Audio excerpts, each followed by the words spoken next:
Have you ever wondered what existed before gods like Zeus, Odin, or Ra ever drew their first breath?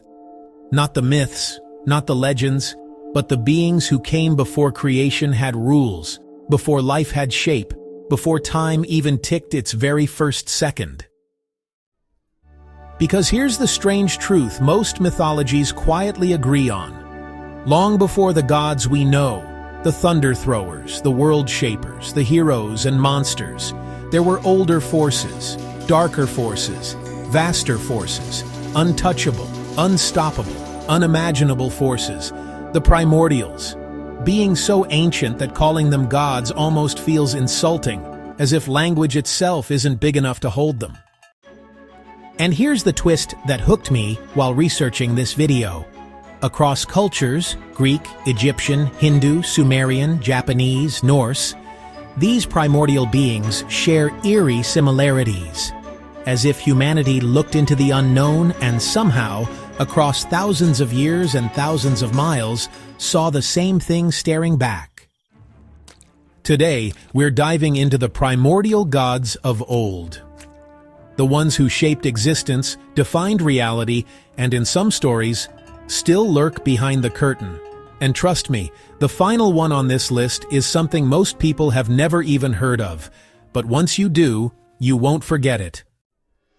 This first one starts things off with a bang, because in the Lakota creation story, before Earth, before gods, before anything, there was only the sky. And in that vast, spiritual expanse was the Sky Mother, the primordial feminine force who existed before time, before creation, before form. She wasn't depicted as a humanoid figure, but more like a living presence, a consciousness woven into the fabric of the heavens. From her came Tate, the spirit of the four winds, and Wakinyang, the thunder being, a primordial force of lightning, storms, transformation, and power beyond comprehension. But what makes the Lakota creation story so powerful is its emotion. It's less about gods shaping matter, and more about relationships between sky and earth, water and wind, spirit and form. Wakinyang especially embodies the earliest form of divine agency. The moment the still universe felt motion, felt a spark, felt a heartbeat. Compared to other mythologies, Lakota primordial beings feel alive in a deeply personal way. They're not abstract concepts, they're forces you can feel in the world, in thunder, in wind, in the shifting of seasons, in the quiet moments when nature seems to breathe. Few mythologies describe creation as poetically as Hindu cosmology. And at the center of that story is Purusha, the cosmic being, not a god with form, but the universe made conscious. Purusha's body isn't symbolic, it is everything. The sun is Purusha's eye, the moon, Purusha's mind, the wind is his breath, the earth, his feet, and the heavens, his skull. And the most astonishing part?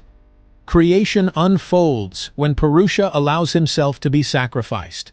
His body becomes the cosmos, the elements, the seasons, the animals, the plants, and eventually humankind. Purusha isn't just a creator. Purusha is the raw material of existence. Imagine a being so vast that galaxies are merely cells within it. That's the scale we're talking about here. And this idea, the universe as a living consciousness, is powerful, unsettling, and strangely comforting all at once. But here's where mythology begins to look almost cosmic horror. Because ancient Mesopotamia gives us one of the most famous primordial duos of all time. Apsu, the freshwater abyss. Tiamat, the saltwater deep, often depicted as a colossal dragon, but originally more abstract, more elemental. Together, they represent the mingling of waters that births creation. Their children, the younger gods, grow rebellious. Apsu wants to destroy them. Tiamat refuses. Eventually, the young gods kill their father Apsu, thus starting the first war in mythological history. Tiamat becomes enraged upon learning of Apsu's death and transforms into a world-ending dragon. The storm god Marduk slays her, and creation is shaped from her body. Her ribs become the vault of the sky, her tail becomes the Milky Way, her blood forms rivers, her spine becomes mountains. This concept, a universe born from the corpse of a primordial dragon, echoes across the world in other myths too. What sets Tiamat apart is her sheer scale. She's not just a monster, she's the ocean of creation itself, moving with intention, rage, and cosmic purpose. Most people know Amaterasu, the Japanese sun goddess, but fewer know the beings who came before her, the primordial couple Izanagi and Izanami, who shaped the islands of Japan. But they came from even older beings. In Shinto cosmology, at the very dawn of the universe, 3 primordial deities emerged: Ame no Minakanushi, Takami Musubi, and Kami Musubi.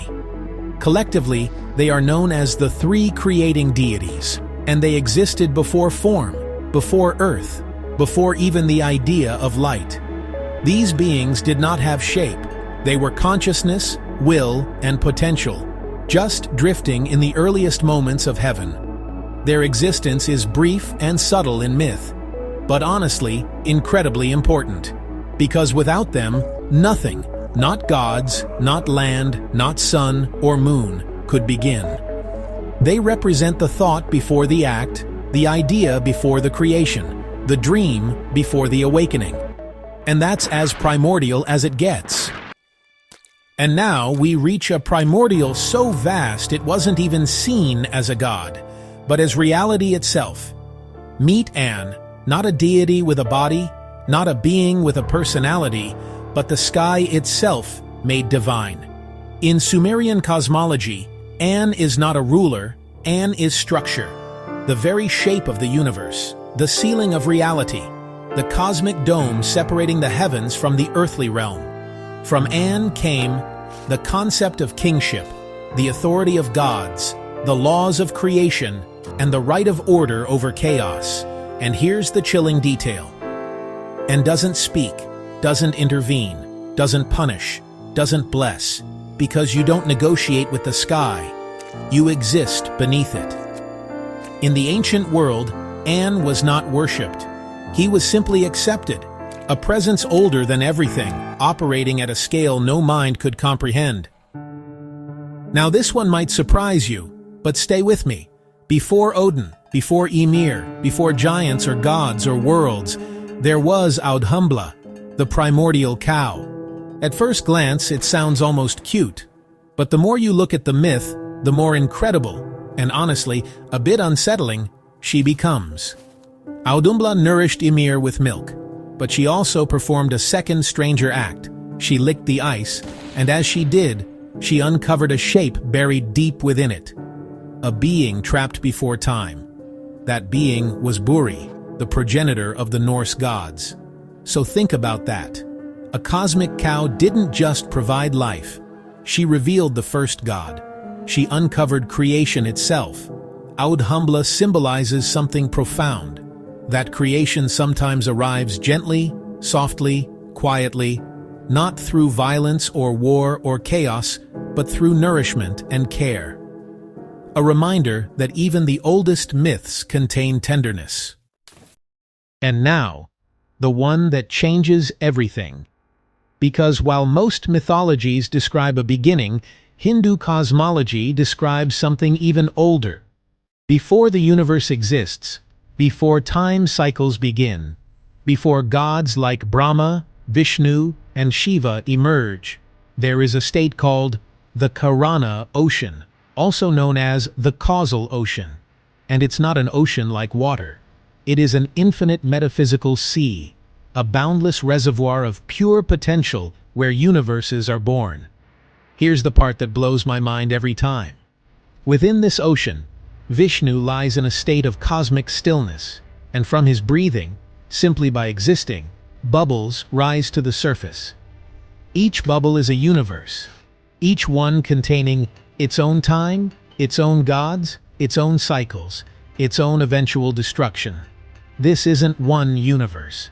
This is an infinite multiverse, flowing endlessly from a primordial ocean that predates gods. In this worldview, creation isn't an event. It's a rhythm, a cosmic heartbeat, and the Kāraṇa Ocean is the source, the wellspring, the birthplace of all potential reality. There is no being older, no force deeper, no concept more vast. It is, in every sense, the ultimate primordial. Here's the strange revelation you get when you study primordial gods across the world. They all reflect the same truth, that before order came mystery, before gods came forces, before humans could imagine personalities, stories, or morality, they imagined scale. And that scale, whether void, ocean, wind, sky, light, or dragon, was always something far beyond human comprehension. The primordials aren't characters, they're concepts made alive. They're pieces of the universe wearing mythological masks. And maybe the reason they still fascinate us is simple. They remind us how small we are, and how miraculous it is that we're here at all. Before we wrap up, I want to ask you something. Which primordial god fascinated you the most? And what would you like to learn about next? Drop your ideas in the comments. I genuinely love reading your theories and suggestions.